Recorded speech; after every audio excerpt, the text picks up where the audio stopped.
Okay, Texas Tech head coach Grant McCasland is with us now.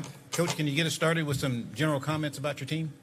Yeah, you bet. Awesome to be here in Kansas City. You know, having played in the Big 12 and got the opportunity to be an assistant in the Big 12 and now head coach. It's just there's nothing like the tournament in this venue. And, you know, as a Red Raider and being a part of Texas Tech basketball and just the current run that we've had, it's an exciting time for us. And to be in the best league in college basketball, there's nothing like it. We love our team. We love the returners. I think we've added some guys that we feel like can help us specifically around the rim. And these days in college athletics, you know, recruiting high school players, you never know what you got, but we have some high school guys that we love. So we're just thrilled about our team and thankful for the opportunity to compete in the best conference in college basketball. Okay, please raise your hand. Let us get a wireless microphone to you. Give us your name and your affiliation. Okay, we've got two here in the middle. Let's go with the third row first, and then we'll come to the front row. Yeah, Coach. Kevin Sweeney, Sports Illustrated. You added JT Toppen. Obviously, you went through the draft process and was available later. I'm curious, navigating the portal these days, how you approach a guy like that, where you know there's a possibility he'll come back to college, but how do you line up kind of the alternate plans in case he doesn't, and what did that recruitment process look like to get him? Yeah, well, you know it changes faster than your plans can accommodate. And I think that's just the nature of what we do. And I do think there's a quality that in the relationships of the people that you really have to trust who you're talking to. And it sounds obvious, but I think it's the most important part of all of this is, can you tell the truth to people? And can they hear what you have to say? And can you decipher if it's actually going to work? And the one thing about JT Toppen that we felt all the way through the process, from the time he got into the portal to the time that he ended up saying that he was going to be a Red Raider, was there was just a constant communication of like, this is where we're at and this is what we want. And that was the most important part. And we felt like there was a sincere interest in knowing that he could get drafted, but ultimately for him, we did feel like that there was a consensus that going back to school was a big part of him growing and getting better. And that was kind of the emphasis for him, was like, how does he keep getting better so he can sustain it in the long run?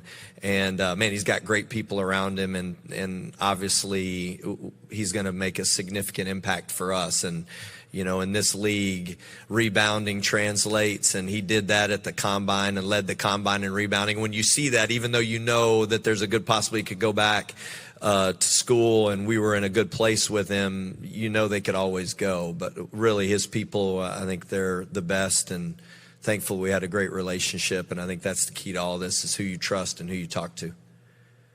Okay, let's go to the front row here in the middle. Coach Matthew Postins, Heartland College Sports. Before you got to Tech, there have been times where the three-point shooting wasn't consistent or wasn't at a high level. You kind of changed that last year with Chance and with Darian, and now you got Elijah coming in. How does the three-point shot play a role in how you guys want to play offensively, and does it help with your interior game? Yeah, you know, I think when you evaluate players, and we've tried to figure out a formula that we know wins, I think space on the floor in college basketball is so important. And how do you create space? And one of the best ways to do it is with guys that can shoot.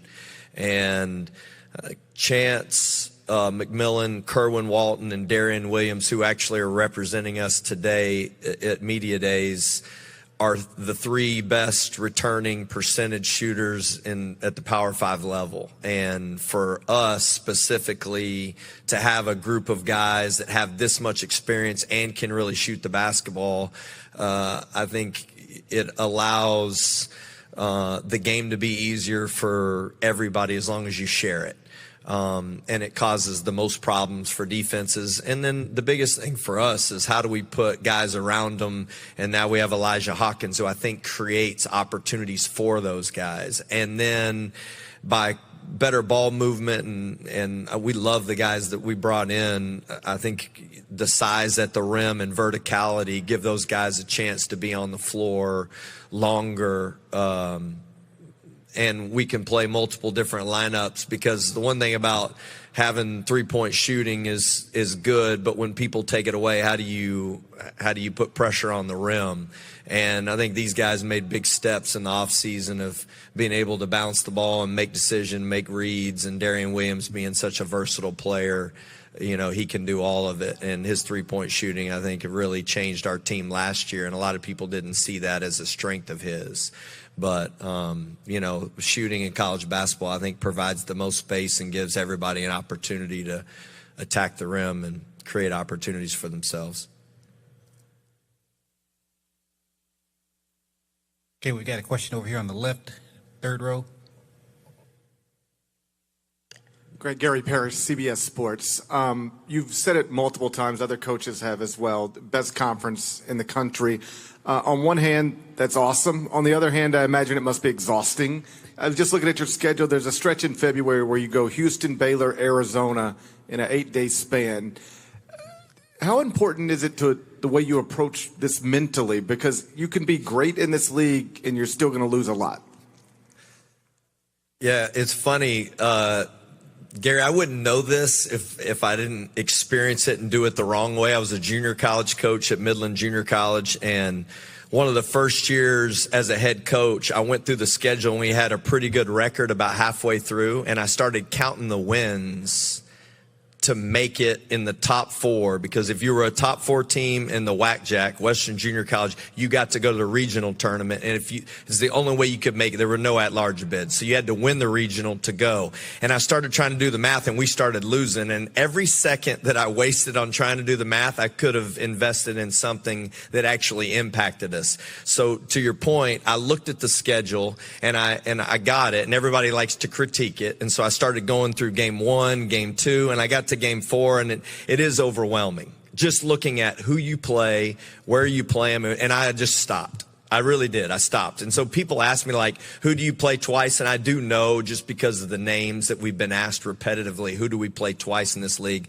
But I could not even tell you the order. I could not tell you who we play after the first Big 12 game right now. And so I just made a conscious effort to go, hey, let's focus on the one at a time. And that sounds like a corny answer, but I honestly believe it with all my heart. I think the moment you try to look at this schedule and try to figure out how you're going to navigate it is the moment you're losing. And the more you can invest your team and that energy, the better off you are. Okay, we've got time for 2 more questions. Who wants them? Okay, television platform in the back. Coach, everybody talks about how difficult this league is, and we look at the names on the jerseys and stuff and the history. But what makes this league so tough? Well, I think anytime you've got this many Hall of Fame coaches in a league and you've got this much history of teams making deep runs in the tournament, winning national championships. But honestly, I think it's the basketball venues and the culture of the places that we play. I mean, I'm sure there's difficult places to play across the country, but the depth of that in our league and the physicality that you have to endure with such good defensive teams, such great talent. I think it's a combination. I just think it's the most physical league in college basketball when you look across the defensive teams you have to play against. So it turns into not only a great environments, but it's literally the gauntlet of how physical every team is that you play and how just competitive it is. And, it's can you withstand that over the course of the entire league schedule? Okay, we've got time for one more question. Anyone? Okay, in the back on the left, back row on the left.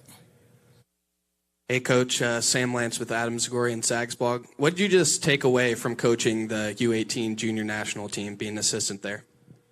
Yeah, well, one, I'm thankful I got to learn all of Tommy's system at Arizona, so now we know how to compete. No, that's actually not true. Tommy wouldn't give me any information. I think he was changing all his calls, but no, what a USA basketball in an Olympic year, to be a part of that, it's humbling, and I think what it teaches you is that the more you can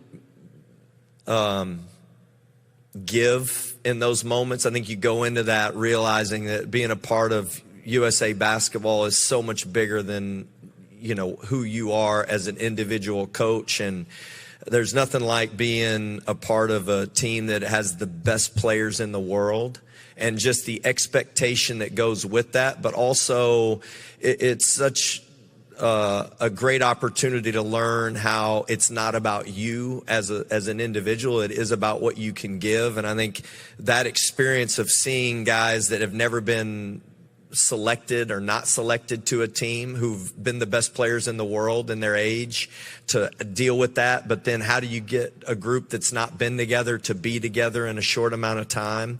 And it honestly is such an awesome experience. And then to win a gold at the AmeriCup with that 18s group was just an awesome experience. And Micah Shrewsbury, who was also on that staff, and learned a lot from those guys, and really thankful for just how it all gets put together. And it really, what you learn is what you give. It's not what you get, and really an awesome group to be a part of. Okay, Coach, thank you very much. Yep, thank you.